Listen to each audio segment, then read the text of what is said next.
King of the Hill? Maneuver shooter? What do these labels mean? I'm going to show you. I've got 6 games of proper analysis for you, followed by another video essay at the end of this video on the evolution of FPS game design. You asked for it in the comments of the last video, so first up is 3 games of Halo 2 from 17 years ago. Starting with the classic, Team Slayer on Lockout. If you didn't see my King of the Hill video, I'm going to take an extra few minutes in this game to demonstrate what King of the Hill means and show how integral it is to the Halo gameplay experience. Then, we go to Oddball on Midship.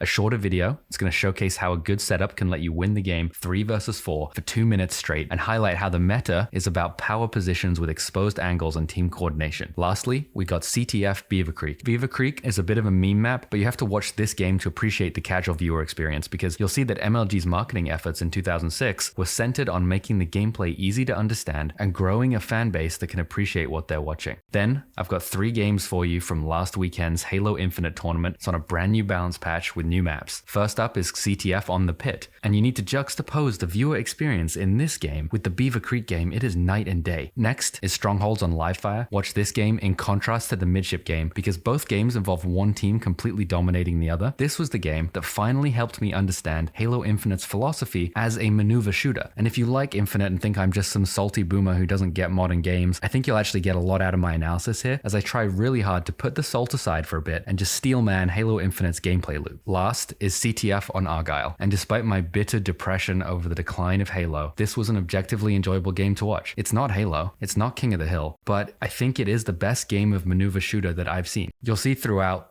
these games that 343's marketing efforts are really focused on getting already invested competitive players to spend more money, and compared to what MLG produced 17 years ago, they do little to teach viewers about what's actually happening on screen. But we're going to start with Halo 2. Let's go. Okay, so this is not the actual final game. The only footage I can find on YouTube of the final championship winning match is 240p. Final boss is going to win this one. You can see Lockout map. Pretty much every Halo fan knows how Lockout plays. I'll let them talk about it. Because there's only a few ways to get over to each base, and it's really hard to set up pushes or anything. It's hard to set up pushes. It tends to turn into like a standoff. If you don't have a sniper rifle, you can't really do much. To avoid that standoff, hard to charge across this open area. The sniper rifle and set up their defense. Sniper spawns here. Rifle, otherwise known as the this BR is tower. BR tower. This power weapon offers a possible one-shot on the other side of the map. So kills can rack up in a hurry. Sniper spawns over there. You want to take it around here. So basically the way it works is the BR tower is like the ultimate hill on this map, but the sniper spawns opposite it on the other side of the map, which is a cool little thing, right? So that the map's not completely imbalanced. So the best weapon on this map is the sniper, but it spawns on the opposite side of the map to the best hill. Terrific spot. He's so T-Square grabs the sniper. He's on the blue team, straight ripping. Final boss is red. Now he's making his way over to BR tower. Look for straight and we're going to see straight ripping immediately. Support from below with the sword guy. Immediately go for that hill setup with the sniper. Early 2-0 lead for straight. You see him taking out the barrels. Why is that? Well, you know, you don't want to get blown up from behind.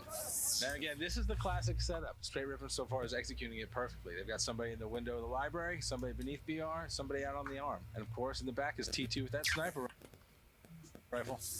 So what I love about this budget commentator stuff is that this is actually much heavier and much higher skill analysis than whatever you get in modern day commentators, where you get flashy graphics and a whole bunch of nonsense that doesn't teach you anything about the game.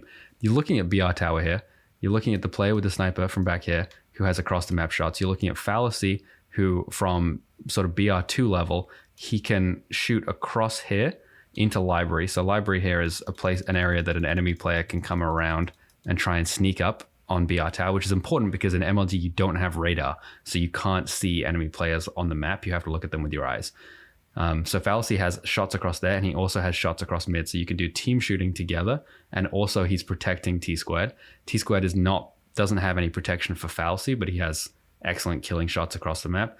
And then Defy down here in the basement is protecting from people who would come up along this route, and then they can come up and challenge Fallacy through here. And there's a little area right in the back here that you can actually sort of drop down. So Fallacy could come in here and drop down to support Defy, or just throw grenades down there if he got killed.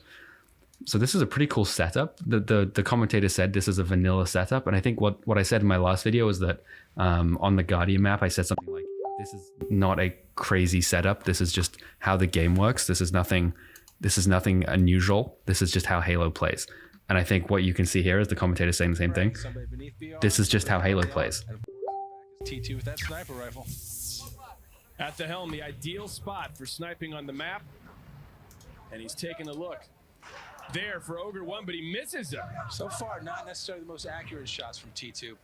Commentator throwing some shade. Now he's in the library. That's a short range. Sniper defends his team from a distance and helps them hold ground. Ogre 2 goes down with the no scope. I mean, this is so much more useful if you care about the game than whatever nonsense gets put in modern esports today. That was a good snipe.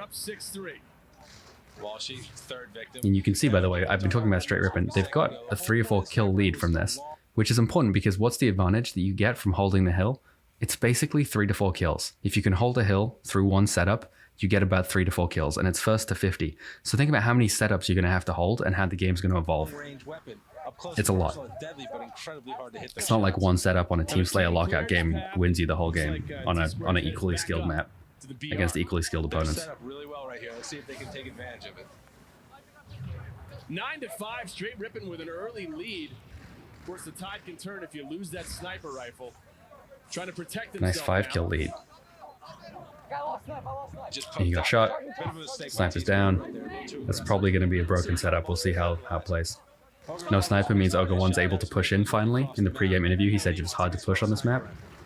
Now he was able to run across the mid. What a shot. Challenging defy snipe. Wins pretty easily right there. Sniper captured. Kills cleaned up. Last shot against T-Squared on top battle rifle, but assassinated from behind by Fallacy. Still a noble charge. Big play by Fallacy. Now we got Defy on top of Snipe. Let's see if he can hold it here.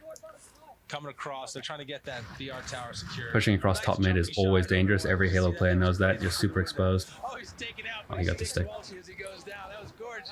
15-13, straight ripping with the lead. Okay, where are we? We're at Sniper's Tower.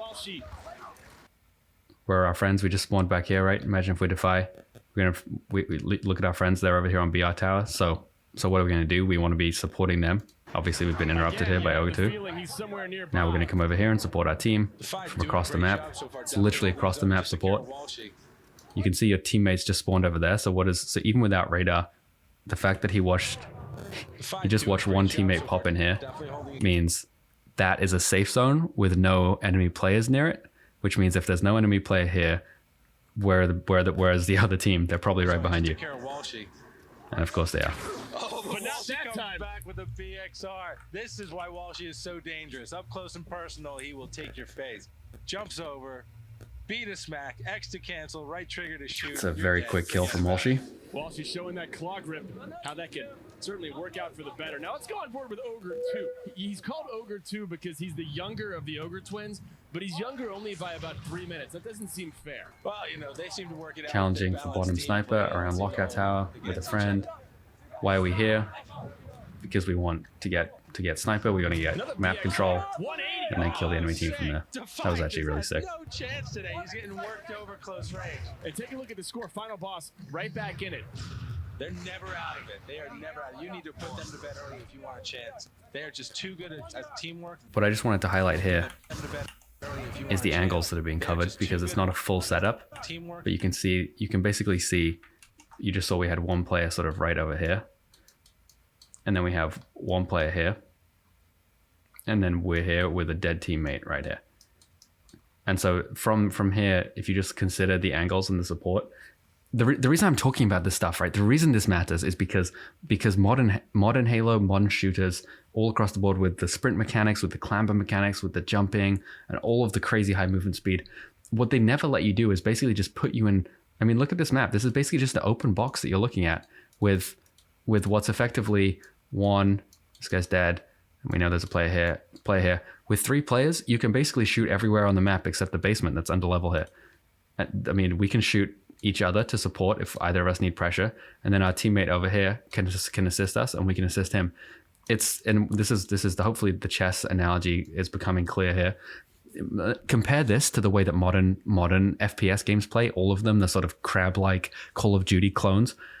They are relentlessly corridorized, and it's sort of this relentless high movement speed running around and then sort of holding holding space, but the space that gets held in those games is walls and is not exposed space. It's just a person hiding behind a wall. Whereas the space that gets held in Halo is one man standing here with his battle rifle. The time to kill, you can't see his health bar up here. Actually, wait, it's Halo 2. Where's the health bar? Right here. The time to kill is slow enough that he can stand out here and he's not going to get surprised by somebody because he can see everyone and killed in like half a second without expecting it and not be able to react. And because the time to kill is slow enough, we're talking about a decent time to kill, he'll be able to coordinate with his teammates. And so even if somebody, right, the reason this matters, the reason that plays out the way it does and makes the game the way it does, if somebody pops out right here, they could get one shot on him. All right, we're looking at Ogre 2.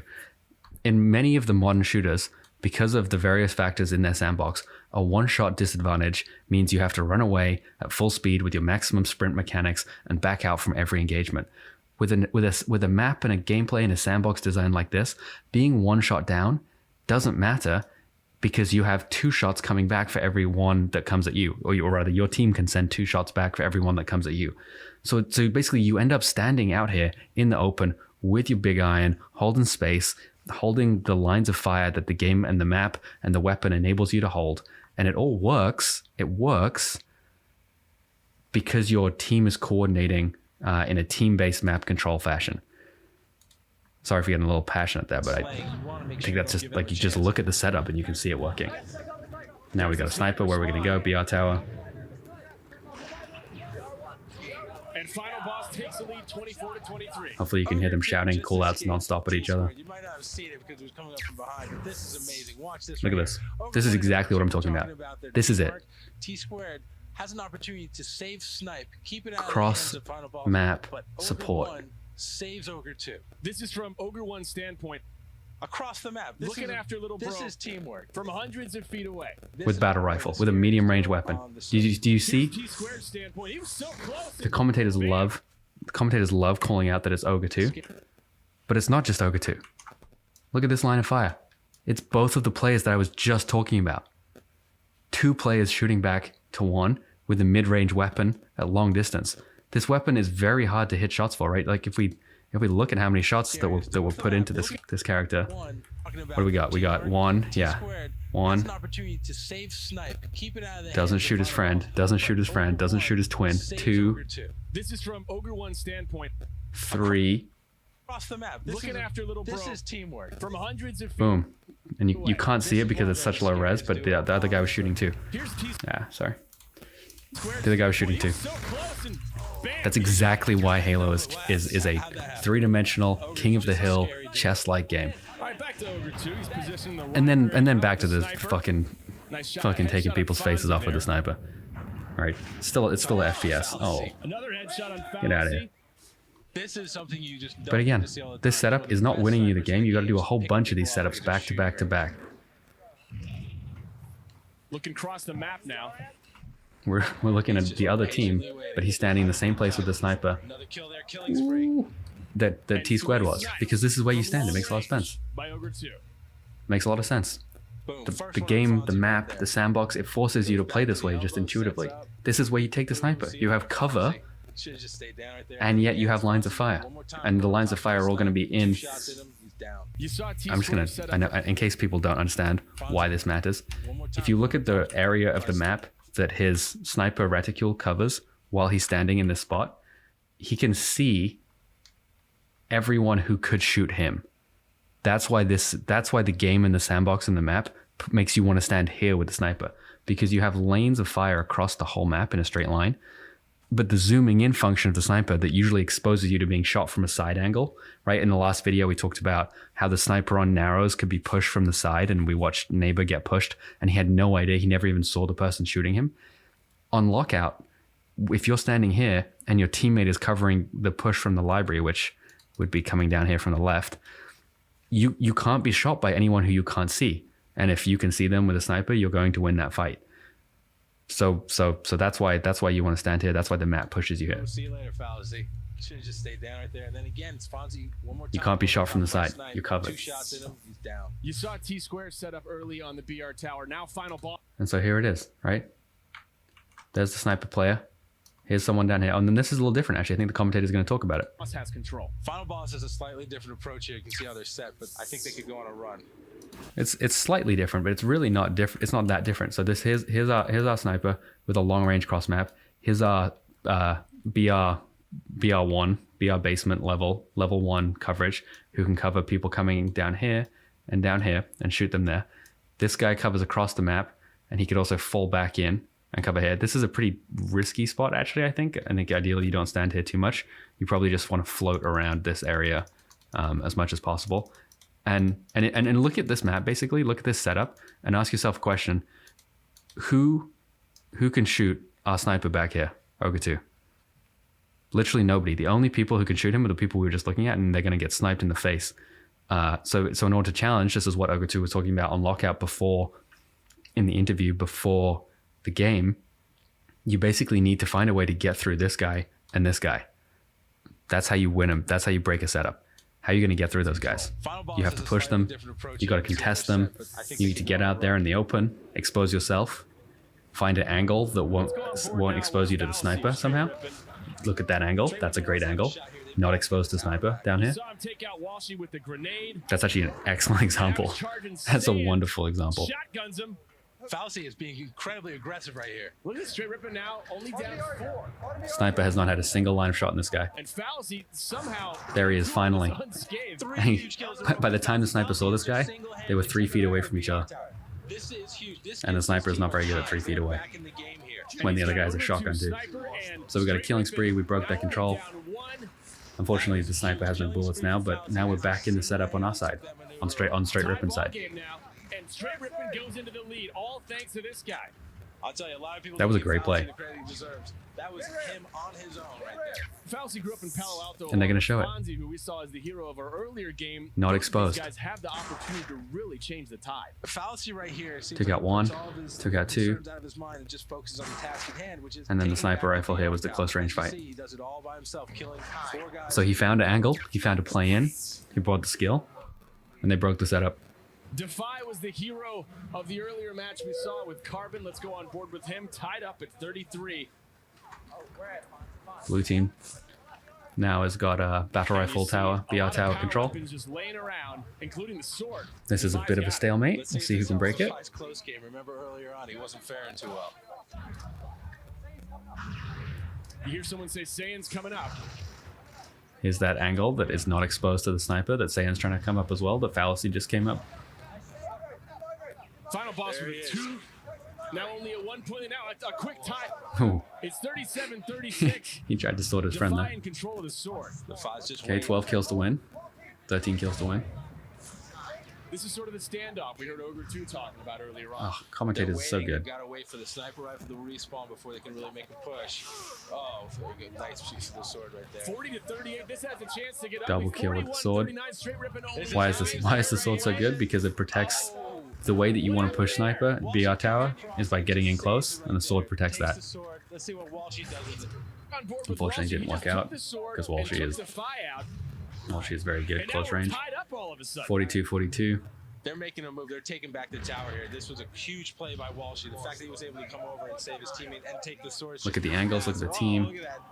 Sword down here is just, oh, it's brutal. I think they learned to stay away from him. He's just on a tear. When it's all done, final boss only 4 kills away. How did this happen? We'll take a look from Walshy's point of view as Defy is about ready to slay someone. Again, why is he down here? So he can't get sniped.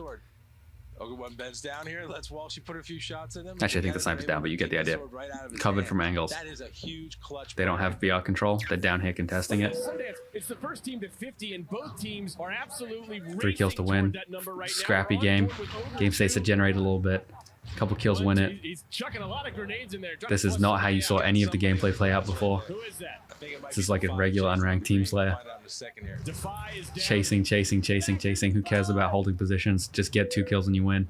This game is so close right here. The next couple of kills are going to make the difference because Straight Rip has just got to hold them off. On board with Ogre 1 point away. Can he get the kill? He's throwing grenades. He's taking shots.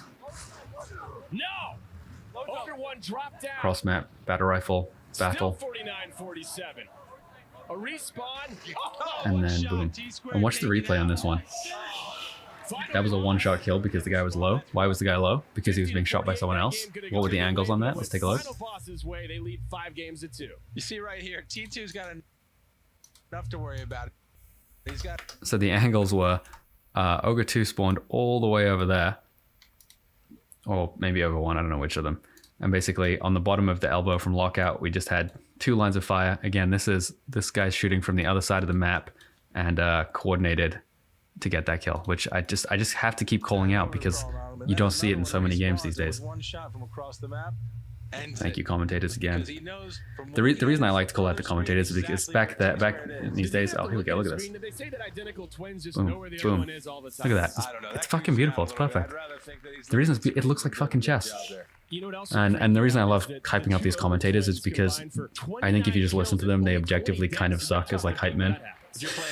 No shade, but like they're just people who like the game, who were very good at it back then, who were basically ex-pros, and so they talk about the game in the way that in the way that the players talk about it, and so it's not hype. So if you're a casual viewer, you're probably kind of tuning out. But I really don't think they get anywhere near enough credit for how good they were. And so, yeah, the last game we don't get to see is Oddball on Midship. But I do have some footage from the game. It is unfortunately in 240p. However, I'm going to show you, and there's no commentators whatsoever, but I'm going to show you the first 2 minutes of the game, because Final Boss get 2 minutes of ball time to straight Rippen's 0 seconds, 15 seconds. When we watched the Halo 3 ball footage on the last video, we said basically the best setup you ever saw got 1 minute of ball time.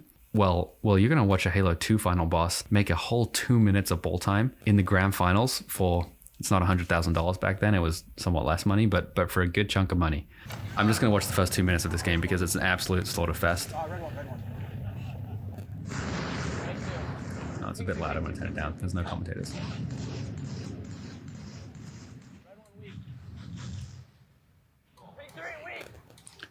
Effectively, it's just going to be non-stop commentary non-stop callouts from the players. And we get to listen to Final Boss as well, which is just very fitting. So Midship is a map that we didn't look at whatsoever. We didn't really look at many comparisons to it on the Halo 3 King of the Hill footage. Halo 2 players tend to absolutely love it. And the reason they love it is it's because of this game and because of the way it plays out. If you're a casual fan, it can be very confusing. Honestly, I get confused with the callouts sometimes. But basically, you have this area. The map is a completely symmetrical box, and so this little cutout here looks the same as there's a cutout over here on this side, and they can shoot across at each other the whole time. That looks horrible. Sorry. They can shoot across at each other the whole time, and then there are these little lanes down the middle and these little round areas that you can jump on, so that basically on the side here, you can shoot down into them as well. And the reason I just call all this out is because basically you can shoot most places on this map from most other places. But there is some good cover. It's not crazy like the Halo 3 Forge maps that made it into MLG, where you really just had no cover. It's got that kind of nice balance of excellent lines of fire everywhere, but also pretty decent cover. So here we are, if you've been watching, with 30 seconds of ball time in to 0, basically. 1 kill. 2 kill. Look at the range of the kills. I know it's so hard to see. 3 dead. Mid-range fights happening. Oh god, they move so quickly it's hard to see the team position. Can you see up here his teammate? Right here? Right? And so basically this is one half of the map and this is the other half of the map. So yet again, the team has split onto completely opposite sides of the map with a ball player back here. So we have a player on the one base, and then one player on the side, one player on the side. This player shoots down here. This player shoots up here. If there's a player supporting the ball player, he supports whichever one needs it. And yeah, basically it's just if you can hold the ground with your guns, and your team shooting, then you just keep killing them. So now we've just got another 30 seconds. That's a minute, 3 dead. Mid-range battles. And look at how much this player is moving right there for this double kill, right? He's basically just holding ground in lines of fire. You can literally think of him like a chess piece there. Look where he's moving to. He's not running around. He's not 360 spinning. He's not slide jumping. He's not grapple hooking. He's just holding space and content to hold it and just kind of hold the other team down under his battle rifle. Because he's supported by his teammate on the other side doing exactly the same thing. I mean, that was a clutch sword switching kill. That was a ton of kills. And look at this, a minute 10. He still has the ball. They haven't even dropped the ball.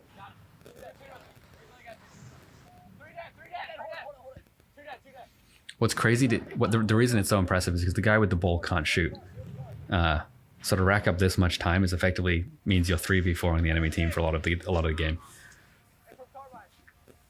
But of course you're 3v4ing because it's not a 3v4. If you look at the position I just showed you, it's not really 3v4. It's a whole bunch of sequential 3v1s.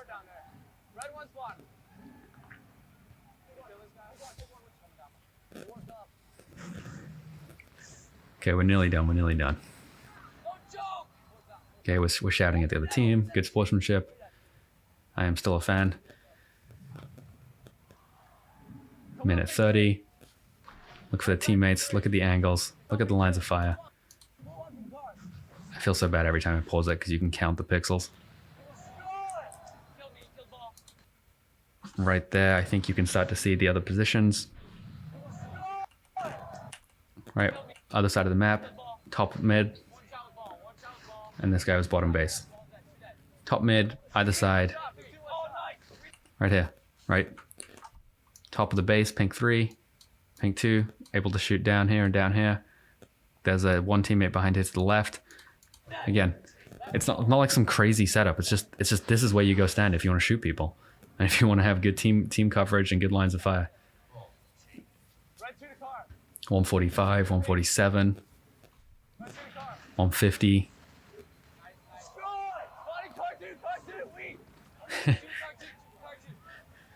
155. I mean, this is crazy. This is the very final game, grand finals. Real money's on the line here. Scrappy little short range battle.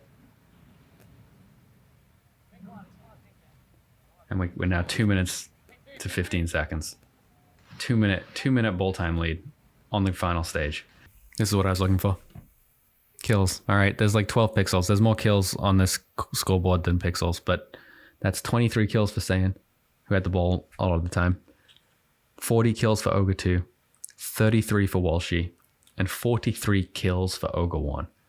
On the grand finals of a ball game, nobody on the other team got more than 24 kills. Why does that matter? You know, you can play any FPS, run around and get a bunch of kills. It matters because you saw how the kills were coming in. You saw how the team was set up, coordinating lines of fire, multi-angles, multi-Z axis, mid-range battle rifle battle, holding ground, not running around. And it just, the game feel to play it and also to watch it is just so unbelievably different from anything you can get on the market today. Game 1 of the championship match is capture the flag. I just want to highlight this. This is, what, 2006? MLG used to do a very clear overview of what the win condition was for each map. This is very slow. If you're new to the game, this is very self-explanatory. Then you get an overview of the map with callouts. Look at this. And the rocket launcher located up on the arch. Look at this. They're actively taking the time to show this to casual fans. You're not watching MLG unless you're a pro most of the time, or like you actually like the game. But if your friends are watching, Beaver Creek also features a teleporter on the back of each base. See, they just called out the importance of the overshield. Then they explain how the teleporter works with this cool graphic they made. Again, this is almost 10 years ago. Here's the overshield. Got a pro quote about how to win. Beaver Creek for capture flag, timing the overshield is huge. It comes up 1 minute after you pick it up. You can get control of that at the beginning of the game. That's huge because you can just set up your flag caps based on when you get a new overshield. No doubt, whichever team okay, that's helpful. These items will be primed. So now I know what to look for as a casual viewer. Match final boss is the red team.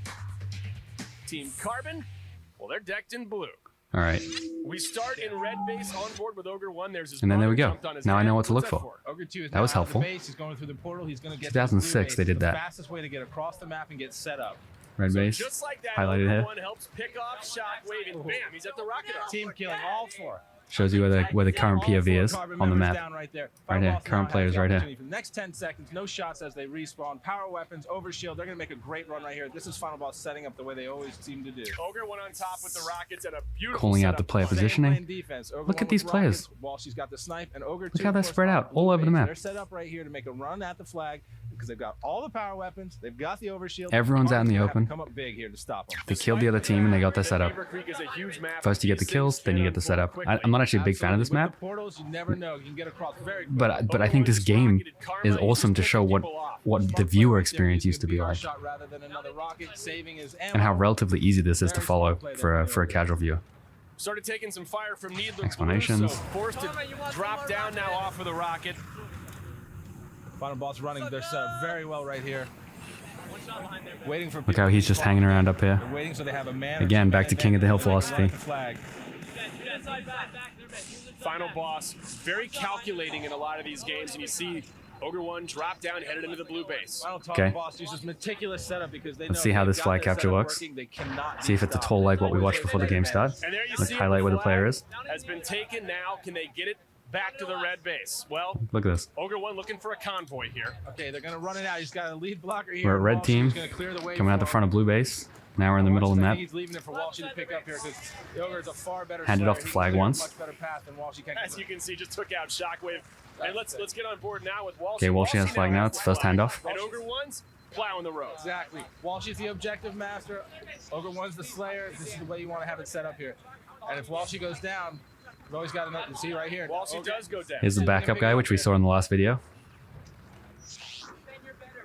Ogre 1's got the flag. This is a quick cap. This can take Carbon out of it. Okay, and there's your flag cap Wow, that was quick. in the red base. Final Boss takes a 1-0 lead thanks What's to cool is Ogre that 1 and like you can Walshy. see from my last Through the video. middle here. Oh, look at Let's this. take a Look at this. Setup. Ogre brings it out front, and he's got Walshy. Isn't this helpful? Switches it up. Walshy Isn't this runs cool? it in, gets taken out, but of course, Ogre's 2006. still there, runs it in easily. I'm pointing this out because I'm going to show you what this weekend's HCS Charlotte And did just for the like viewer that, experience. Final Boss leading 1-0. Let's climb on board with the captain.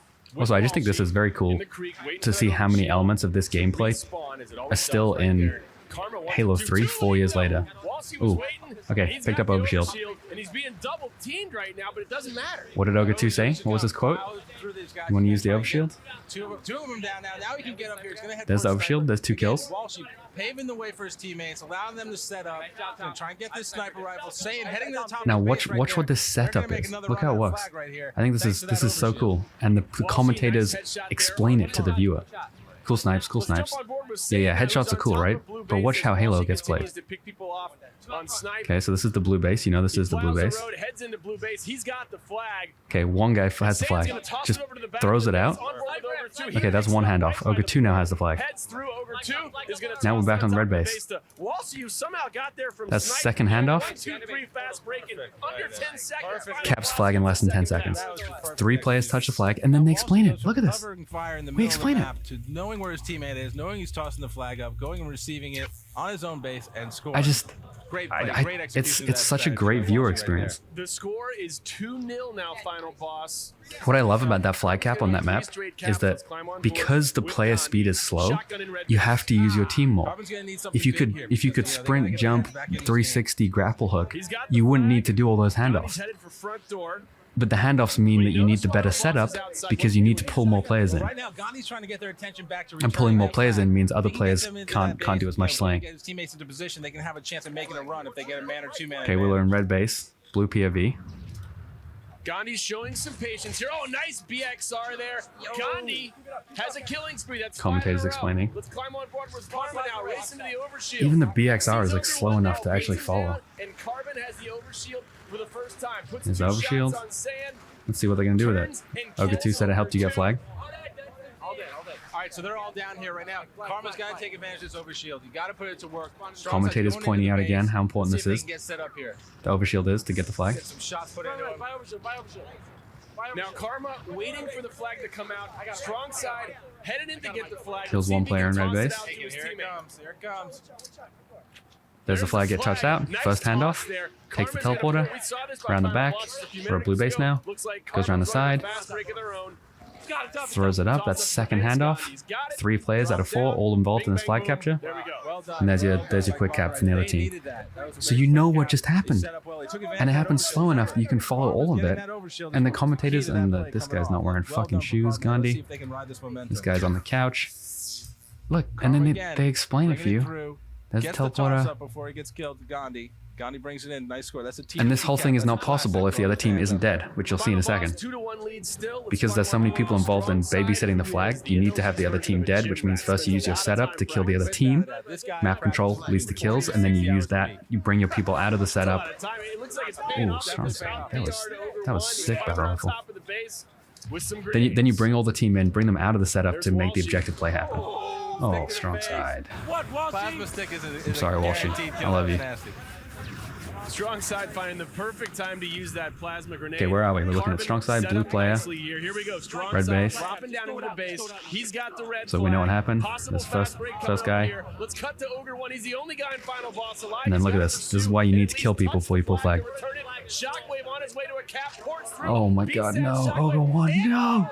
Boom. Somehow he stopped it. That was just sick. Ogre coming up huge right there. Ogre 1 single-handedly keeping Carbon from tying the score by following him through the portal, getting the beat down, taking out 2 of the top players in the game. Kills that guy. Clutch. Ogre 1 may have just put the And then dagger in the BXP'd heart that of guy I don't know if they for the can double rebound kill. from that. Carbon had And returns the flag. Flag return is instant. Just touching the flag returned it. Although Shockwave plays well when he's scorned. He's behind the base right now. I think as a viewer experience, that's so great for capture the flag mode, multi-flag capture the flag. They explain to you how the setup works. They tell you key before the map. The commentators reference it. This is just how Halo used to play in 2006.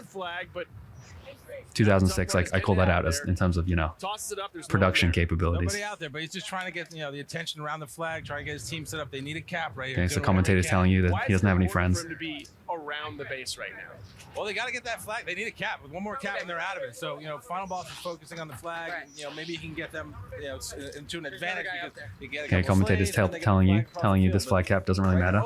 Missed the shotgun over 1, and he got BXR'd. And let's climb on board now with Sand, who's looking pretty. He's got the overshield. He's on top of blue base. Okay. Remember, he's got boosted shields here. Again, blue base, they call it out, they show it to you graphically, and you can see it, obviously it's blue. So you know where it is, you know what's happening. You're pretty sure what's going to come next. Okay, he goes on top, you know he's going to throw it. On board with Ogre 2. Again, first handoff. This is 2 people involved. 3 people involved. Here comes Shockwave to try to return it. He's inches away. Oh, Had to do was run over it. Walshy comes up big. beautiful. And that's the game 1. So anyway, this is the next weekend. This is the next tournament. I won't show any more games before we switch to HCS 2023. But I just think as a viewer experience too, not only is this showing you how Halo works and how it used to play, but it also is slowed down enough that a casual viewer can do it, can follow it. And then they have these graphics like, yeah, it's low production quality. It's not even made by the company, Bungie. It's just MLG making this. Explaining to you how the game works so you can follow it. Anyway, let's watch what Halo this weekend looks like. All right, I wanna show you what Halo looks like in 2023. First Halo Championship of the year, HCS Charlotte. Let's see what this viewer experience is like and also what the gameplay is like. It's a new season, new balance, new meta. Let's take a look. Okay, so before the actual game start, there's this hour-long social showcase segment. I think this is kind of cool. The company has to make money. It's marketing ultimately. Esports is marketing now. All right, got some nice marketing here. Honestly, these look pretty sick. Support 343 and Microsoft. They really need your money. All the things that fans and players are expecting. So we've got these new team skins. Smokes and halos. Absolutely beautiful. Looks like it's in between. You can fall off, you can grapple back. It's an absolute blast. Okay, new map. Key callouts there. It's beautiful, and you can fall off and grapple back. Okay. Right when you buy the premium battle pass for all cores. Stunning stuff. Overall, I'm buzzing. Look, I support the marketing. I think that's really awesome, and it's good to actually. I do unironically think that it's good to use esports as a venue to market the game because Lord knows they need it. Some great games. And also Microsoft needs it, as huh? well. Awesome to see the team match. I just want to see some tournament gameplay, you know? Give. I'm watching Halo Championship Series to see how champions play. Or at least I want to learn something. Okay, so here's the first competitive game. We've got a CTF again, which is great because we just watched CTF on Beaver Creek. Also, it's on Empyrean, which is, if you're a Halo fan, it's a Pit remake, and we watched Pit, the Pit game in the last video. But you'll note, if you can hear the hype and stuff, we haven't had an explainer. We haven't had a walk through the map. There hasn't been any highlight on how to win yet. There's no win condition highlighting for a fan. Okay, here we go. We're gonna get it. Let's listen how to win. In the wise words of Farouk, let's lock it up! I love the homage to our old OGs. And Okay. This camera POV makes the sniper look beautiful. It doesn't even tell you where it is. map here in the form of Empyrean. We got snipers, we got rockets, we got overshield, we got everything you could want. And now we're gonna see. If you're a casual viewer, do you know where this is on the map? Or do you just think it looks pretty? I want to kick it off with Bound. This person has the highest KD. Okay, I'm still waiting for an explainer on this game type. Nope, never gonna get one. You're never gonna get an explainer. Great. This is the first game of the tournament on Championship Sunday, which is presumably the day most people tune in for. Maybe I missed some wonderful explainers the day before and they just didn't want to keep doing them like MLG used to. Thankfully this is Pit, so I know exactly how the map plays. Alright, we got the capture the flag. Guys, pull the flag. Do you know where he is on the map if you're a casual viewer right now?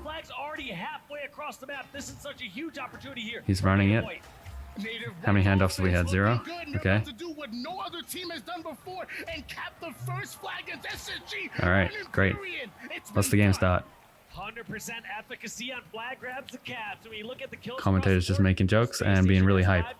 And Native White have But 6 kills. Doesn't get much more efficient than that, Tony. I don't know. Like, I mean, maybe I'm a fucking boomer here, but they feared nobody. They know that they can beat anybody in the league, and so far they already got top 4. And you know, like you just got the hype, and you got this guy saying they know they can beat anybody, and you're just not getting any actual explanation of this stuff. Okay, this looks like what we just saw the last time, so I guess they're doing the same thing. Okay, so this is the other team doing the same thing back to them. Where are we on the map? Do you have any idea? Doesn't have any map. Okay. How was he able to get that cap? Was there any call out about the setup? No? Okay, what about power objectives? Overshield? Have you heard anything about those? You just watched a guy run the flag. You haven't seen much, huh? Okay, so these guys are dead. Alright, that's the first kind of gameplay call out we've had. The pressure is not stopping. Eco just standing up on the plat, doing as much damage as possible. No worry about the standing up on the plat, doing as much damage as possible. Okay, so one might imagine this is a mini hill, given that it's Pit. Eco had a very important responsibility, block that line of sight while that flag moved forward, and nobody able to touch Penguin while it makes it out, but somebody sneaks through. They pull the flag, we have a bit of a standoff, and Penguin ends up going down. Do you know where that was? Okay. I mean, I do, obviously, because it's fucking Pit. Like, I know what's going on, but... That's cool. Coming in with the rockets and trying to be the hero. I guess it's not an instant recover, huh? Goes near that flag pit, just falling, kill after kill. We got Penguin going for the recov. And that's gonna be flag return. Like, if I try and look at the setups here, one imagines there's a sniper rifle and a king, but look how quickly this guy's moving. Imagine trying to snipe people when they run this fast. I was about to say, but then he just actually got sniped, so I guess you just have to be a mechanical god to play this game. Of course you always did, but honestly that was crazy. I was about to call out how hard it must be to snipe someone, and then they just got hit anyway. Respect. Probably just, I don't know. Slowing down quite a bit from what we've seen in these okay, pace is slowing down. Here's a little setup. Guy with sniper on top of the hill. Fucking love that. Good angles covered. This guy's a little spread out. This guy's got sword room. Is that Penguin and Bound? there's 2 kills Now on we're the running board. the sniper I down wouldn't here. be surprised to see Space Station make this move. Okay, was However, if they have not killed the sniper, gonna take the sniper over to the other side of the map, I guess. there might be a little more cautious. So it seems like Ooh. Space Station strategy is maybe deal with the sniper and then make a move on the fly. Okay. With kills starting Got a little call out about strategy there from commentators. That's cool. Down, I want to know how they respond. So why don't we jump That's good, into miss. listening? We need to find out how they're gonna stop this flag. Nice, instantly swearing when we tapped them. That's my Australian friend. Okay.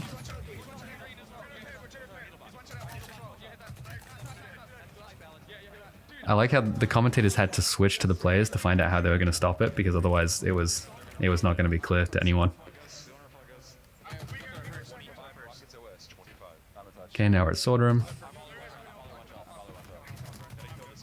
So he's trying to get angles while they run the flag.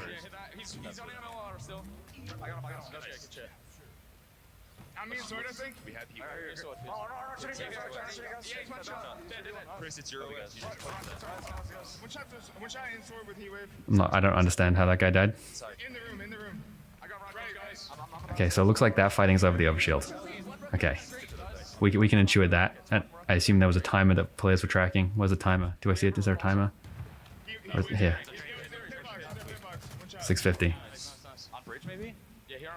I don't know what the overshield timer is in this Halo game.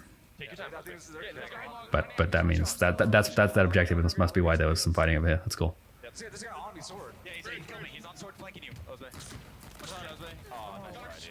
I don't think these guns make... Okay, whatever. Love the energy, the passion, the communication. Love the energy, the passion, the communication. Not translating into the scoreboard. You're still down 1-2 against one of the most. I don't mean to shit talk it. If you compare this kind of commentary to what we got with Puckett in the, or even the Halo 2 commentator days that I was just watching, or Puckett in Halo 3, it's just like you as the viewer are not being educated watching this game. It's like,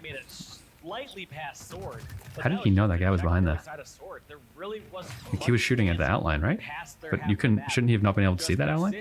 Space Station keeping some semblance of control on the native white gaming base. And with native white going 3 down, the spawns are being predicted over toward the courtyard side. Maybe if I pause it, we'll be able to see the setup that they won't tell me about. I'm just gonna rewind a quick second. Okay, so where are his teammates? Okay, so he's gonna kill that guy. That guy was a snipe. His teammates are at what I was calling mini hill in the last video, keeping the blue team pinned. Okay, so they're basically at blue team's mini hill, keeping blue team pinned on blue team's sniper tower, and then running it down hallway. Right. I'm not gonna draw the pit because it's a complex map to draw. But his teammates were basically here, keeping the enemy team pinned over here while he ran along here.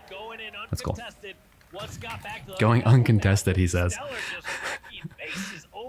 Going uncontested. Meanwhile, it's actually being thoroughly contested, but there's a setup at play. So even if you are to get close to that sniper in the form of Stellar, he's likely just gonna hit that body shot and take you out. SSG looking comfortable here in the elimination bracket. They love that pressure on them. Seeing the sniper down here in the middle of the game, right? I think what happens is it's more safe in Infinite to bring it here because you can move quicker, so you can reposition quicker, so you can get it out if you get in trouble. Whereas in the Halo 3 videos we watched in the last video, you didn't really see that sniper move off the sniper tower, off the hill, and when you did, it ultimately got lost. Okay, what is that? 4:30. So maybe it's a minute and a half. No, 2.5 minutes. Because it was 6:50 to 4:30. I don't know if it's a heat wave, a microwave, but let this man cook!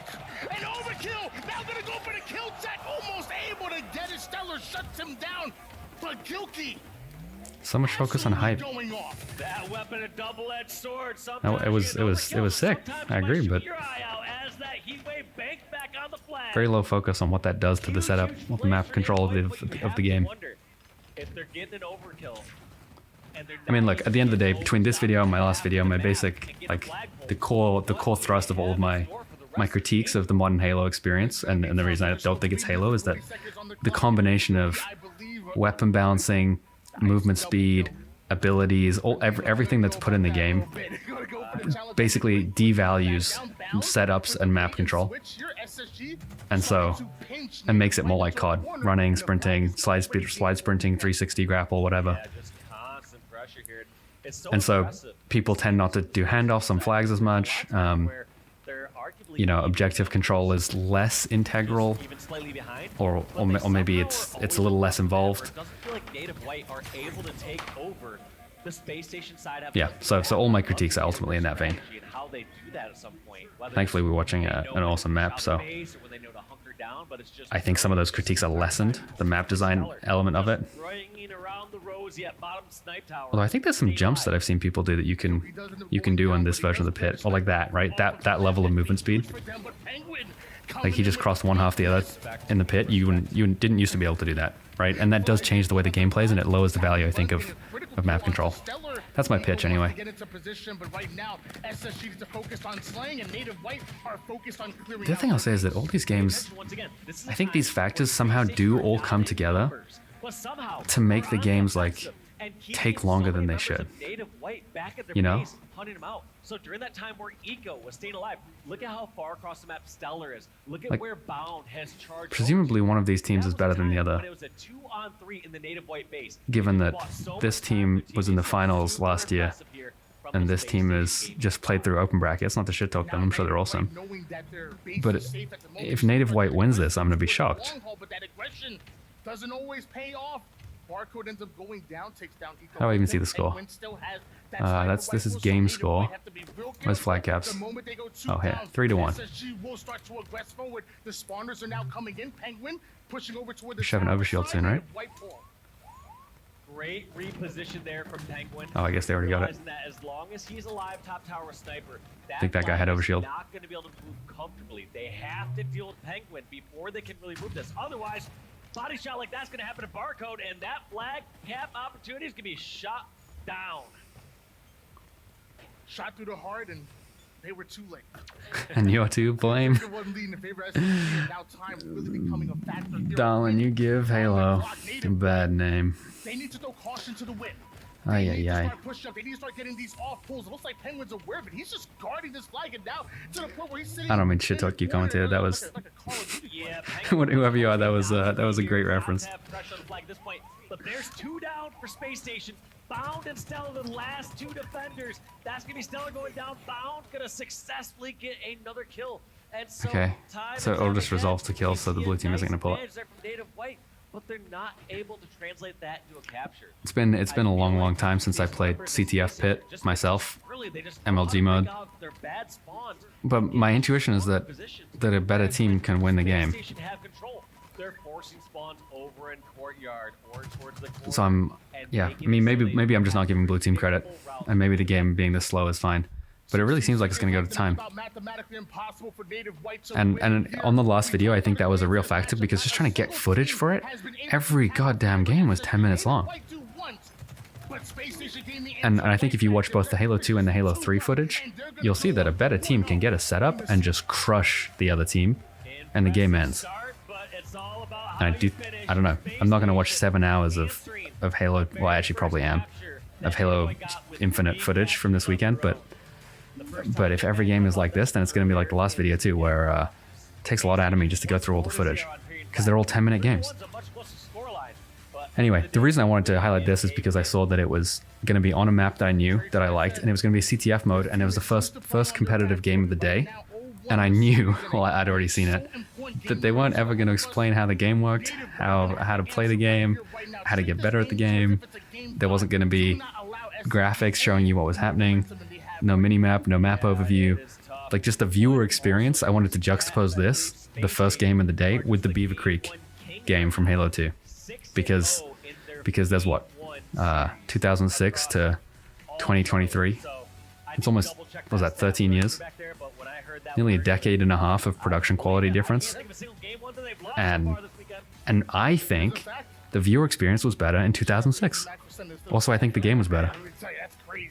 Undefeated in game But that's separate. Separate points. Looking to go undefeated in grand All right, finals. let's go next. Okay, just going back in time real quick. Before I get into it, we're going to watch the very first individual game from the grand final. So if you haven't just seen this weekend's gameplay and you don't want it spoiled for you for some reason, you can pause now and go watch it and then come back. All right, that you have been warned. Okay, so it's going to be Strongholds on live fire. After the last video, I kind of have a better sense for how this is supposed to play now. Best of 7, first to 4 wins. It's FaZe versus Optic. Optic won last year's HCS 2022 World Championship. And I'm just going to tab forward. And I'm only just playing this, just to again highlight. Maybe it's reasonable not to do it here, but there's no like quotes about how to win, how to play this map. There's no like, here's how live fire works or something. Like we got on Halo 2 MLG 2006, whatever. But maybe it was somewhere else and I haven't seen it yet in the weekend. Again, I'm going to critique this map overview, which is very pretty, but doesn't actually tell you what the map looks like as a viewer. So the first time I was watching these games, it took me a long time to even work it out. Okay. The reason to watch this, by the way, this is actually a great fucking game. Because you're gonna get back to back watch both of these teams absolutely dumpster each other, right? It's not gonna be a close game. The end result is a very tight game, but it's not gonna look close. And we watched Midship, 2006 final boss, put up 2 minutes of ball time, effectively 3v4, and you're gonna see that both teams do that to each other here. And what I want to highlight is how they do it. Okay, I'm talking over the commentators. They just called out the overshield. We finally got it. Optic just got the overshield.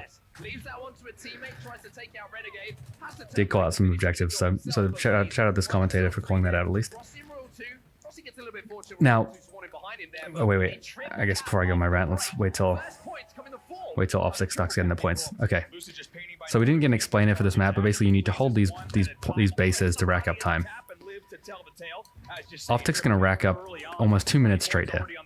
And just watch the gameplay and compare it to that Midship game where basically on Midship you had what was it, Ogre 2 on top of Pit 3, on top of Purple 3, sorry, shooting down at the whole map while the other player was on the other side of the map. I think it was Ogre 1, shooting the same lines and then with one player at the base. And then they just held that position. I'm calling that out because look at this movement. Look at how you have to dominate. That's 30 seconds. How you have to dominate in Halo Infinite. Here are the angles with the sniper. That's essentially the only angle you got. Look at this movement. Actually, this is the other team, but still. That was sick. Maybe I'm wrong, but I actually feel like the skill level is already higher than it was in the last tournament. Maybe I'm crazy, but really feels like the teams are better this go around. Looks like he had the time. You already heard the pop-off screen. Guess what? Here comes Lucid once again. Gonna take the same exact route off. No mini map, sorry. And continue pushing in. It looks like a little bit of deja vu as he picks up another one on Frosty at scoreboard. That's gonna be lot dead on the red team. Look at how you get a lot dead.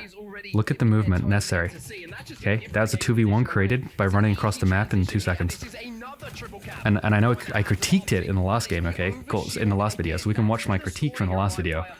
But watch how the highest level game plays. Look how much movement is necessary to rack up 70 seconds. Look how you play the map. It's literally the exact opposite of that Midship footage. It's not King of the Hill. That's my point, right? That's my fucking thesis. It's very frenetic. I mean, it's cool. I think the gameplay is very high level here. 100 seconds. It's crazy. I mean, this is dumpstering. This is 120 is 2 minutes, right? Look at the movement. Look at the movement. Look where we are already. We were in the middle of the map earlier. Now we're over here, killing these guys. Effectively, what this movement is doing, if I wanted to like steel man the gameplay, you're creating a series of team shot engagements. Obviously, that was just a stick. You're creating a series of team fights and 2v1s and 3v1s by rotating and moving and sprinting around the map such that you kind of individually create a bunch of 2v1 scenarios by constantly surprising the team. If you're familiar with like the OODA loop from the US Marines, Air Force, whatever, it's kind of the same deal. Like you're constantly like disorienting the opponent, not holding a position because you wanna surprise them, have them like mentally unravel while they try and figure out where you are, and you're just constantly doing this. Now, we're gonna watch the reverse dumpster. We're gonna watch FaZe Clan here turn around and do the same thing. And we got a call out from the commentators. He picked up the overshield. He took that overshield from the other side of the map. Now he's on the other half. Killed 2 people and assisted the 3rd, I think, or maybe he killed 3. I wasn't watching. And what you're going to see is the same thing. And you're going to see the same level of skill, the same awesome gameplay, and it's going to be the same movement. And look for how the movement creates team fights and creates like numerical disadvantages in team shotting. And of course, I critiqued the map design in the last game. So if you saw that, the one teammate ran around to finish the kill. 4 dead for Optic Gaming, and FaZe is back in. Let's not forget, this was 108 to 10. Now it's just capturing the base here. Unless you're capturing the base, it's non-stop go. Look at this time racking up. Okay, you think he's gonna stay here? How long do you think he's gonna stand here? Yeah, okay, that was it. Frosty actually manages to get 2, and you can still see this might be a back-to-back. Now look at the 2v1 we can create. Boom. Did that player expect the 2v1? No, they're completely fucking disoriented. They have no idea what's happening. You're on their 6, shooting them all the time. Hopefully, if you've watched this video or my other video, you know that my steel man of why the game is good is not what I truly believe, but and I don't think the commentators would fucking explain it at all. Like they don't. This is me having to intuit how the gameplay works. 10 seconds till that comes up again. 3v3 on the map for now. You can see Optic aren't worried about control right now. They're not worried about strongholds. They know the power in this over. Now the red team is winning, right? They've racked up even more time than the blue team did with their setup. But it's not a setup. There's no setup. It's pressure, it's movement, and that's what I was critiquing in the last video because I hadn't quite understood how it worked. It's speed. That's how it works. It's speed chess with no limit on the turns. Well, no, it's not. It's not even real. It's not chess at all. It's not. I'm trying to talk it up. I can't bring myself to do it. So all the power on the map is in the hands of Optic, and that's why you're seeing this week. But a great rotation actually coming out here from FaZe. They go into A. Great rotation. I don't know that is enough of an explainer for people. On taking back control here for Optic Gaming. Ooh, it's a great play from Renegade in the 1v1 there with APG. Look at this time. It's crazy. It's just absolutely smacking the blue team. I mean, it's destroying them. And what I said, ooh, nice nose goal. Stay frosty. Cavalry is now starting to arrive here for FaZe, so they can keep them trapped. That interrupted my train of thought. This is not me. This is the video. That's not me. That's them. We missed that kill. Okay, we're gonna hang out here while we capture the base. Nope, we're not. Look at the movement. You can almost kind of spot the 2v1 that they're trying to create by just looking at where the teammates are gonna rotate in. That's the way to, I think, read the game state. And what it does is it also puts a tremendous amount of pressure on the like mechanical skill of the player, because you have to sprint into these engagements like this, and then also land the shots, because you don't have like a map inherent advantage. But like, look at that play. You could see him moving around like he's completely fucking disoriented. As well as another one, make it a double. I don't even know how we got here in time. Did we change POV? I lost it. I'm not gonna rewind it. That's the authentic viewer experience. But look at this. Look at this crazy domination from the red team. 200 points on the board in the same time that Optic put 8 points. 200 to 8. Finally, it's the man they need. 200 seconds to 8. It's crazy. That's the real destruction. And also in the last game we watched, I complained about game time. Game time's going long. It's the same thing. This is, you know, yet another 12-minute game. Excuse me. So you can see the 2v1 we're trying to create here. Okay, now we're looking at Formal. Ooh. See? You gotta win the game. The mechanical game. Like you said, that's reset BC control for FaZe and still 2 dead for Optic Gaming. That was a pivotal 1v1. First time we've seen the Overshield not have a big swing in the game as well. 200 to 140. Really good job of neutralizing that. And so the first time I was watching this gameplay from the last tournament, I was just like, I had no idea what the fuck was going on. They didn't explain it. You can never slow it down because it's just so high paced. To work out what's happening, you have to have a substantial amount of hours in the game because the players, the way they run it, is this kind of movement. This is what it is. That was 4 dead, and they have them on split spawns. They're trying to push house as fast as they can to continue the split spawns as well. Maybe at some point in this weekend there was an explainer from the commentators of what split spawn meant. It means you're only going to be facing 1 or 2 spawners, and this is starting to look like an Optic Gaming. Means you're going to be facing 1 or 2 spawners. I think that's actually a good explanation. That coach does a good. That commentator does a good job.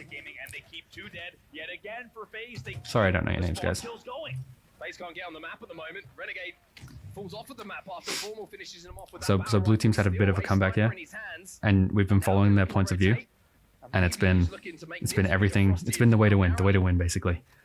Out pressure, disorient your enemy. 2v1s. Here we're gonna 2v1 this guy over here in the corner. Of course he's in a 1v2. That's the gameplay. Nice killing spree. Now we're going to the other side of the map. And again, I critiqued this map. That's what I was saying earlier when I lost my train of thought. I've critiqued this map already. There is no even hill to hold on this thing, right? Look at that score at the bottom of your screen. Look at that score. But even if we were playing on pit, I suspect you'll see the same things because we just did in the last game we watched. Look at the patience, look at the resilience there. Formal does not panic. He takes it. Boom. Grab and fucking another sniper as well. Smoked him. Big credit to Trippy. He's the one who pushed past the overshield into cuts to clear out the way for Formal. So blue team just came right back into this game. And we've been following the guy who was doing it. Unfortunately, he just died there. Renegade somehow a B does something miraculous. Another huge 1v1 win at B. Renegade not losing battles at back B. That is heartbreaking for Optic. Now FaZe will continue scoring at the 235. And I think if you rewatch that, the reason that was hype is because of the 2v1 scenario that Renegade was in and coming out on top. I think that's where the hype's from. And I maybe underappreciated some of them in the last video because I was so disoriented and overwhelmed the whole time as a viewer. But that's the point. The way the game plays is to disorient the enemy team, but also it disorients the viewer. That's okay. Okay, yes, that's the game. I think I've been playing some Destiny recently, and you know, some people in the community talk about oh, Bungie this, Bungie that. I think if you watch the way that game just played and then just go play any at any ranking of even just quick play in Destiny, like the control mode, it plays exactly the same. Where basically the whole point of the game is to just sprint around, capture the points, disorient the enemy, and don't stop moving. So cool. We get some highlights afterwards. That's cool, but we don't need to watch them now. I think hopefully you get the idea, and we'll probably maybe watch one more video from this tournament, and that'll be the video. I promised some folks Halo 2 comparisons. Let's see if we can get into it. All right, last game, CTF on Argyle. I'm actually recording this for a second time because I had a bunch of background noise going on. I'll try and maintain some of the hype that I felt from the first one. This is a new map for me, Argyle. It's cool. I'm not going to watch the final. So if you want to find out who won this game, go watch the actual official 343 stream, HCS Charlotte, Day 3. This is Game 6, not Game 7. And does go to a Game 7 spoiler. So go watch it on the official channel. Give them the views. They need the views. Brand new map for me. We didn't watch this map last time. Again, you just looked at the sniper rifle and stuff, and it looks pretty. You have no idea going into the map how it plays or what the overview is. You don't get pro quotes. You don't get much help looking at it. You just get thrown into the mix of this highly disorienting gameplay. But we're going to make the most of it. I actually think the skill level from this tournament is just noticeably higher than the last one. Maybe the players don't think so. As a viewer, it certainly fucking looks it. And actually, this is my favorite game of Halo Infinite that I've seen so far. So I'm going to skip ahead a little bit and let's get into it. Just got to find it because they talk a lot. Okay, here we go. Here's the map overview. I'll let you play it so you can see what I see and know what I know going into the map. And hey, if you're 343 watching this, please unfuck this. Go back and watch MLG 2006, 7, 8, 9, and 10. Just get any idea of how to do a map overview. It shouldn't look pretty. It should look washed out so you can see the objectives. And you should call them out. Anyway, let's get it. I fucking love this. This is a really good game, so don't mind my critiquing. This guy has the grapple. Listen to that commentator. The grapple's gonna come up. To their ball control, look for the grapple to be a huge factor here for them in Argyle CTF as well. That's a good call out. It's gonna be Snakebite. Optic Gaming. Again, I really like that commentator. I will learn your name, sorry. So, this is a 1v1, right? Again, recognize that Halo Infinite team shooting doesn't happen through map control, happens through movement. So now there's two guys there. He came in to support, now it's 2v1. Now you're shooting the wrong guy. So now you're worried? Boom, now it's a 3v1, but your teammate came in, maybe a 3v2. See how the movement plays into the team shooting dynamic instead of the map control? So to me, a Halo game is king of the hill. Map control leads to team shooting. These games, you can see it's movement that brings your team shooting to the next level. Is what takes down the camo player. 2 dead for phase for the moment. Trippy's been such a hard kill this entire event. Every time I'm Nice seeing him game. on the screen, it's like, Trippy's about to die. I'm not sure if we heard it. I heard it earlier when I was watching the first go round. But early on in this game, So this is CTF. It's first to 5 wins. And the commentators, I'm gonna, like, real talk, go listen to it. They laughed when they said it was first to 5. And they said this might be a 1 flag cap to 0 flag cap game. And they didn't expect to see more than 2 or something like that. And they like kind of laughed. And like, if you're the game developer or game designer, or kind of anyone involved in either the competitive settings, the map design, the sandbox, the kind of intersection of all three, I do think it's a little strange to have the official commentators kind of laughing at the idea that your 5 flag capture the flag game would ever go to 5 flags. It's a small gripe, but it did set a funny tone. That'll be 2 in a row now, and we talked Should be 3 flags. Anyway, let's just rewind this because I was bitching, but this was really sick. So first of all, here you go, Renegade. He's going to go insane this game. Big fan. So watch how they use it. They use movement to create a 2v1 here. So his teammate goes to the left. There's the enemy player, and they're both getting shots on him that way. Right? Use the movement to create the angles. Calling out the snipers coming up soon, and then there's camo right here. So that's what that fight before was about. He runs across, grabs the camo. So the commentators don't track the fucking power-ups for you like they should, but they do call them out, and that's really nice. It's better than nothing. Look at these kills.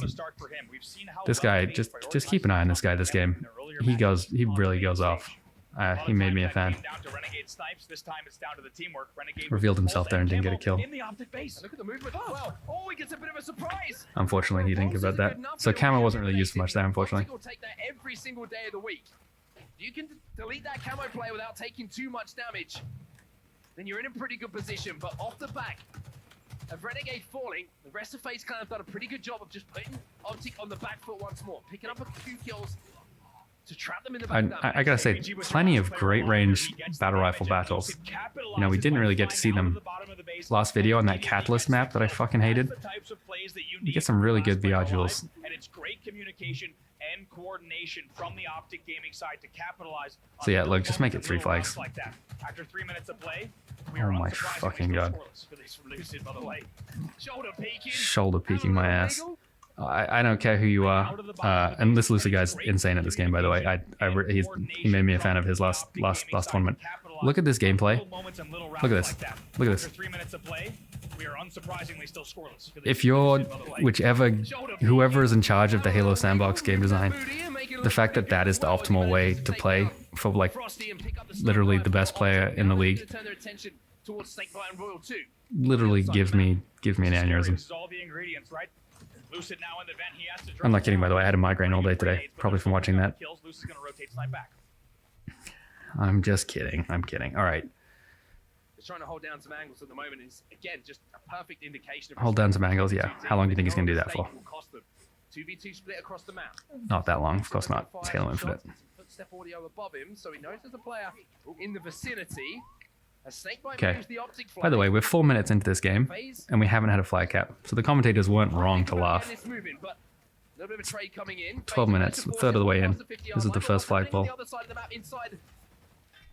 Of the phase base, that's the question. Frosty picks up the kill on APG. That was the most important. And I like how like dangerous this is. That Catalyst map, it was never dangerous to run the flag.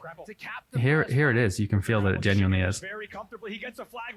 You see he used the grapple to pull the flag. That was cool.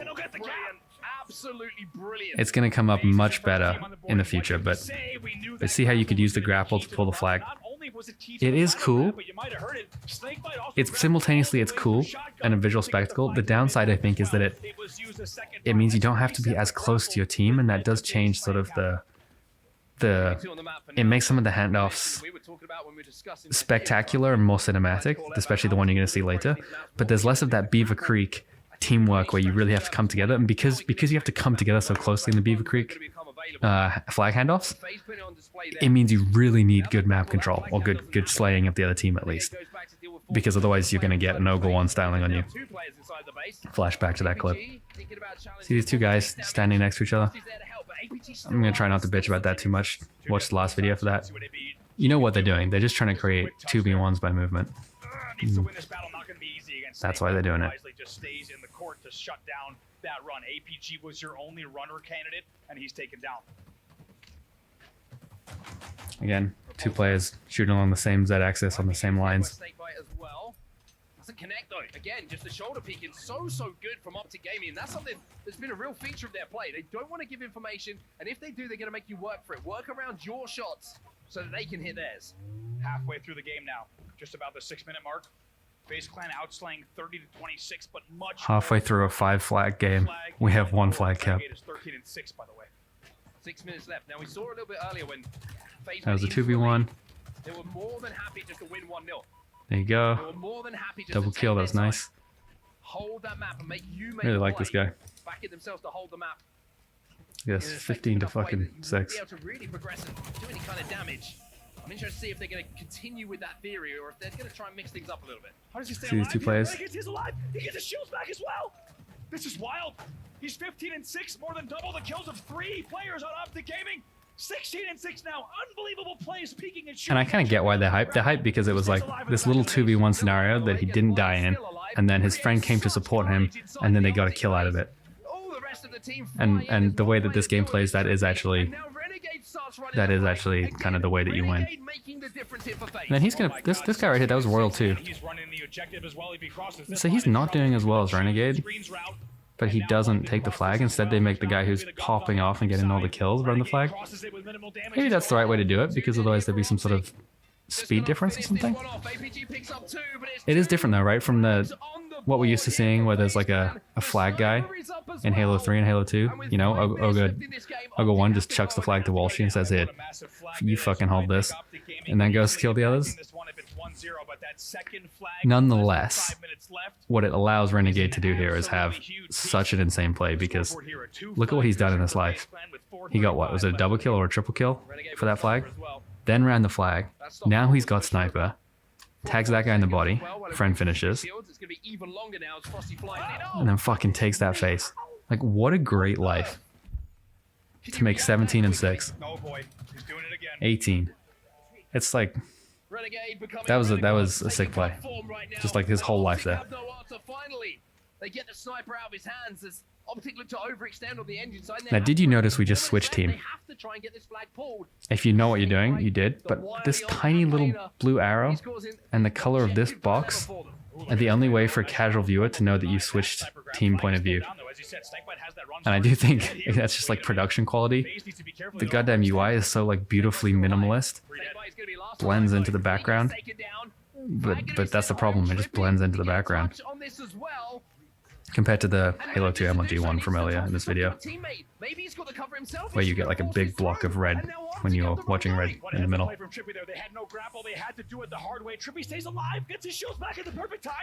And this is a cool play.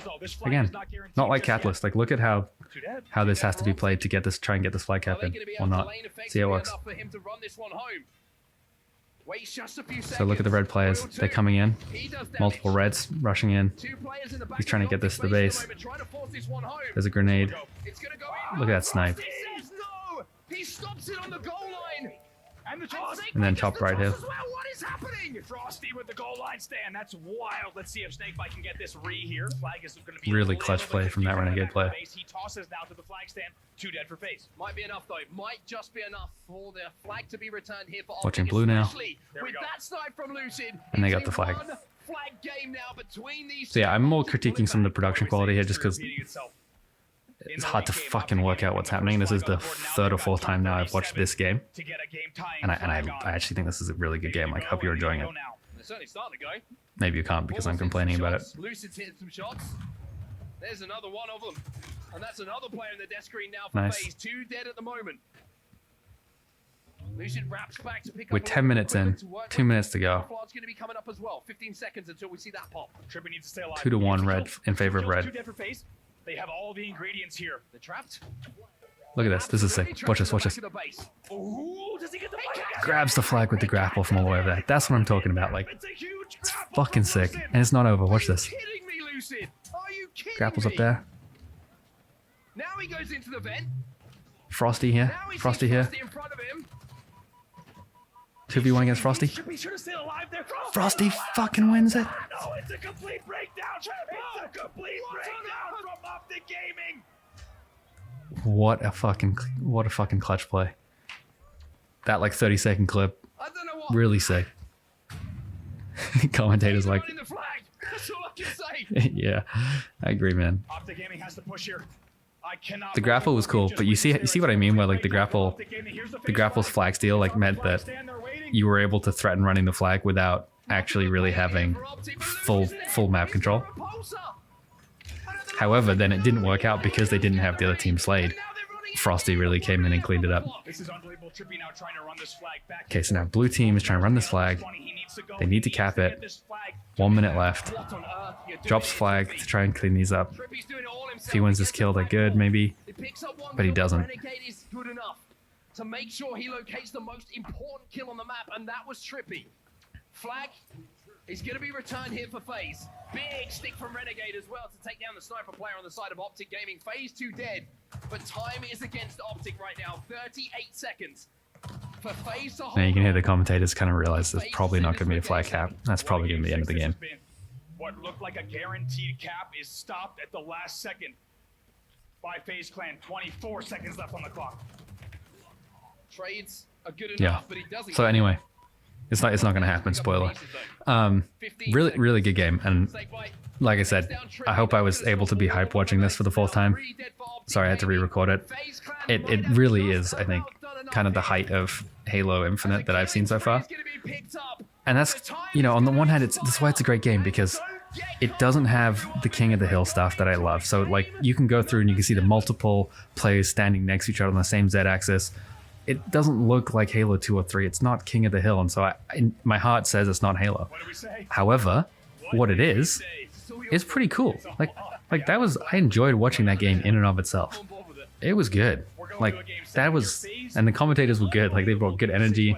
They did call out the power-ups. They helped me a little bit. The UI sucks. The production quality kind of sucks. You have to really use your brain a lot. But like, it was enjoyable.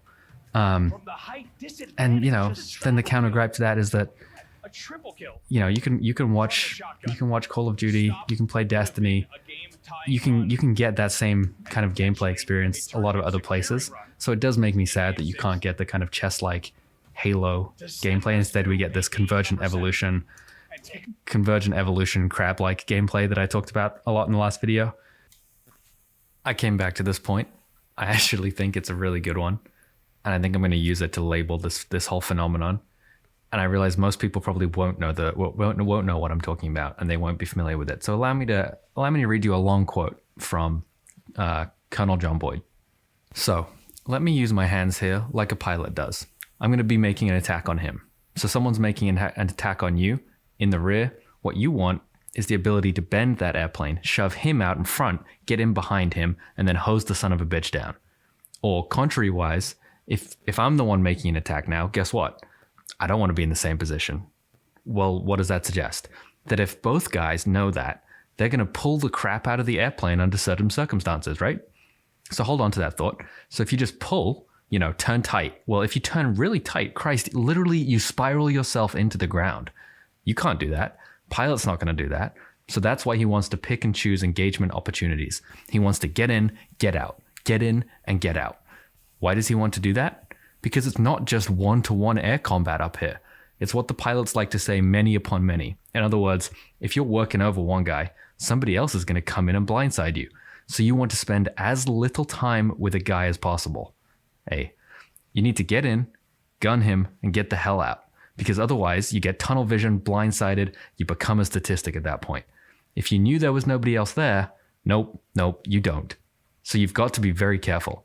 So a one-to-one joust is quite different than a melee of many airplanes going against many airplanes. And it's just like ground warfare. You're trying to protect yourself one way, you can get taken out from a different direction. Same way. So they know they want to get in there fast and get out. Need a hard turn for a very short period of time, add back on the energy, take it off, put it on, whatever the case may be. So they can get their leverage and knock out the adversary. And what does all this suggest? It suggests something like what I call fast transients. Today we'll call it agility, which I'll define for you later. Hoppy, skippy, jerky kind of maneuvers, where the other guy obviously can't do it as rapidly. So what does that suggest? A couple things. Think of it in space and time. In space, you're trying to stay inside his maneuver. In time, you want to do it over a very short period of time. Otherwise, you're going to become vulnerable to somebody else. So if you think about it in that sense, you say, hey, wait a minute, maybe we can generalize the whole notion, expand upon it and generalize the whole notion, not just to air-to-air combat, because you begin to think, geez, if I can operate at a faster tempo than somebody else in business or elsewhere, that could be a very useful thing. So let's expand upon that. And when we look at that, we begin to see, we say, the idea of fast transients.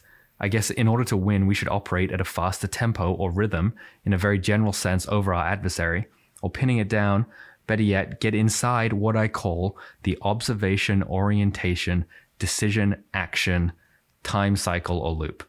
We'll say loops later on, time cycles or loops, because you can do it more than once. Obviously, it's a feedback loop. And that's why I use the word loop. And it doesn't make any difference whether you're Russian and English, American or Chinese or what. You have to observe what's going on.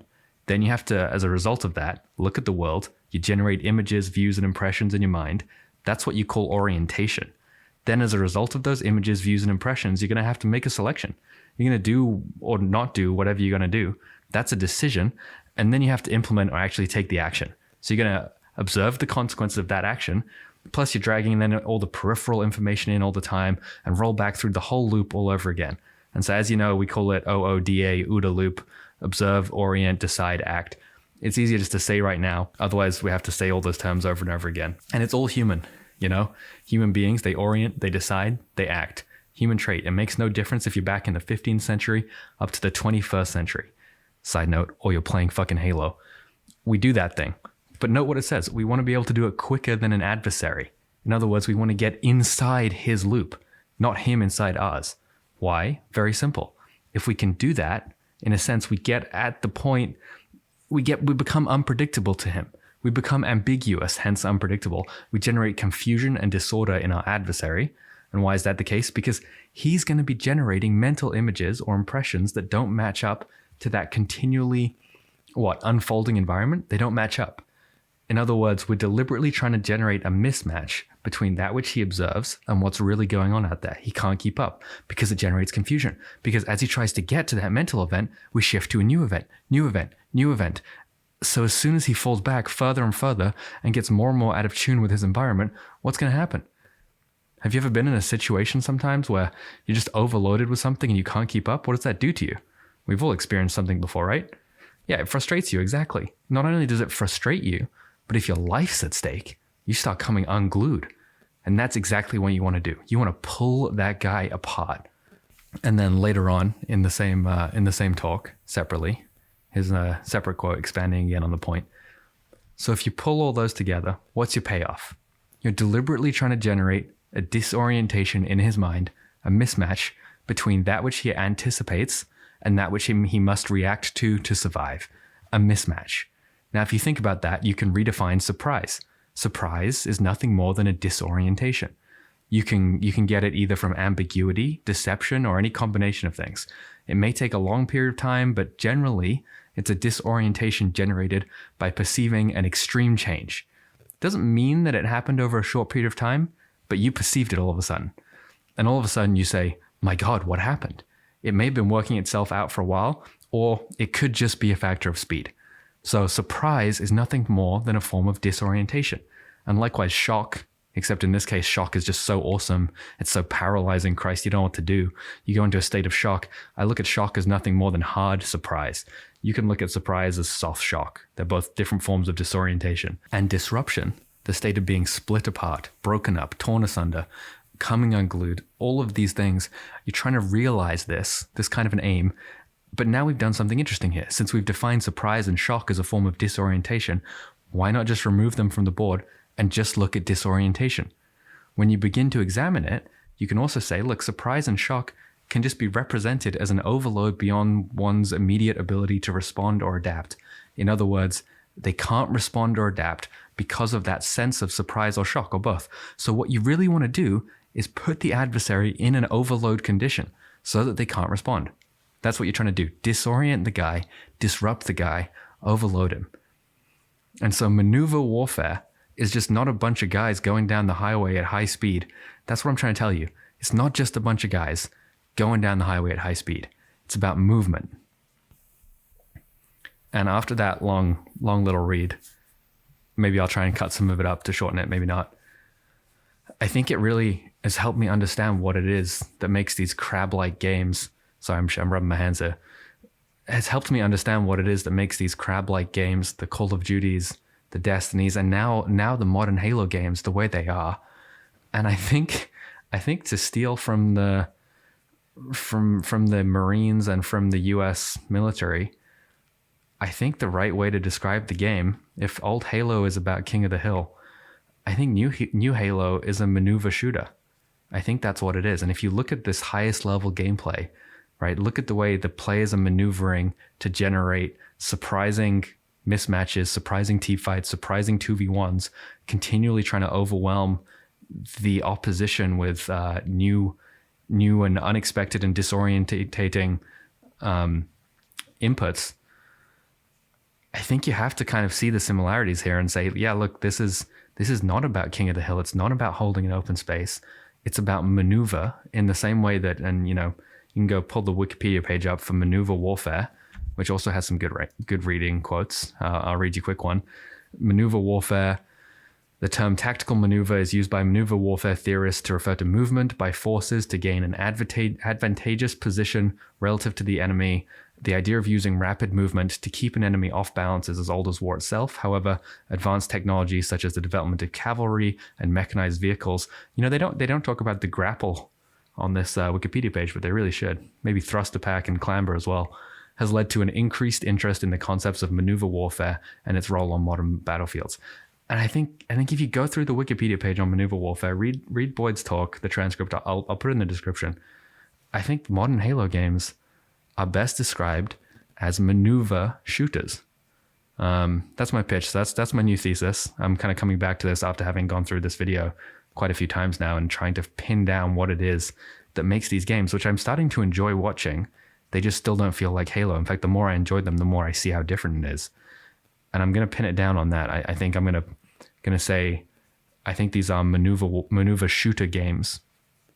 I think they are maneuver shooter games. That's what defines them. And the only way to have the sandbox not play out the way that it would be to drastically alter the ability to do certain maneuvers. And then that would sort of force us back into a more King of the Hill structure. Anyway, that's my pitch. That's what we get. Nonetheless, I enjoyed it, and I am excited to keep watching some of the other HCSs later this year, and maybe do some more comparisons with Halo 2, Halo 3, and maybe pull in 4 and 5 as well, although I kind of like drawing the cutoff of sort of old Halo versus new Halo, or real Halo versus crab Halo. So I'll see if I can make some more time later this year to keep doing some of these videos, because thank you to all of you who watch them. The comments on the last one and the likes really, I know I'm only speaking to the 800 people who watched it, but I really appreciated all the nice comments that folks left. It was really nice. It made me kind of want to find the time over the last few weekends to put this video together. And people say, I've got a big head. So yeah, so thanks for the comments, thanks for the encouragement, and hopefully you enjoyed this video. Thanks. Wall Street's final boss, this is how I BXR. BXR is a little glitch in this game, where you get in close range combat and kill them a little bit faster. It's called BXR because B is what you do to melee, X cancels out the small timing in between, and R shoots. The pros all do this, it separates us from the amateurs, and it's gonna make you a better player. This is the Gandhi hop. If you're in an intense battle and you're down a shot, one of the best ways to stay alive is by jumping and crouching. To do the jump and crouch right, press A and hit the left joystick down. This causes you to turn into a small ball and it's harder to hit your head. Press A and hit the left joystick down. If you pull this off right, you may win the battle even though you're down a shot. Hi, I'm Shockwave from Team Carbon, and this is how you dominate with the sword. The sword's the most powerful weapon on the map for close-range combat, and one well-timed lunge will kill your enemy. But the most important thing about the sword is to keep it concealed. You want to jump with the A button, press Y to switch your weapon to the sword, and then R to lunge and attack. So again, you want to jump with the A button, press Y to switch your weapon to the sword, and then R to lunge and attack. When you start doing that, you'll see your kills add up fast.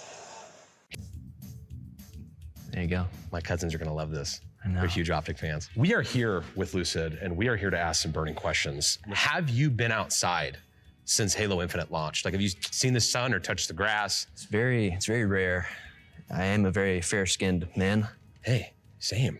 So you obviously have not stepped outside as well. No, I don't. No, last time I've seen sunlight was 2019. Yeah. What's your KDA looking like right now on average? I have no idea. This guy doesn't come with stats. What an idiot. How much mousse is used? 0 mousse. 0. This is just pomade. Yeah. Average day is probably get up, of course, probably later, gamer hours, naturally, but love that. Love the slow cap on. Thank you. Yeah. I feel like a lot of people have caught up at this point. I mean, the one thing that I think could be abused even harder by pretty much everyone is like repulsor. Really? Yeah, I think repulsor is like the most unique thing in the game. I've only been called repulsor. I've tried to use a repulsor, but I can't successfully. Right. When I played Dave Walsh 14 years ago in an online match, I said, would you like to scrim sometime? And he said, sorry, buddy, I don't have time for it. And when I brought it up to him, Lou said, you know what he said to me? He said, I gave you the old, I don't have time for that, huh? He was never gonna play me. Could I try on your glasses? For you, anything, of course. But there's not a lot of budget. I can see that. I'm just really surprised you showed up to this motel. But I have to try on your hat. Okay.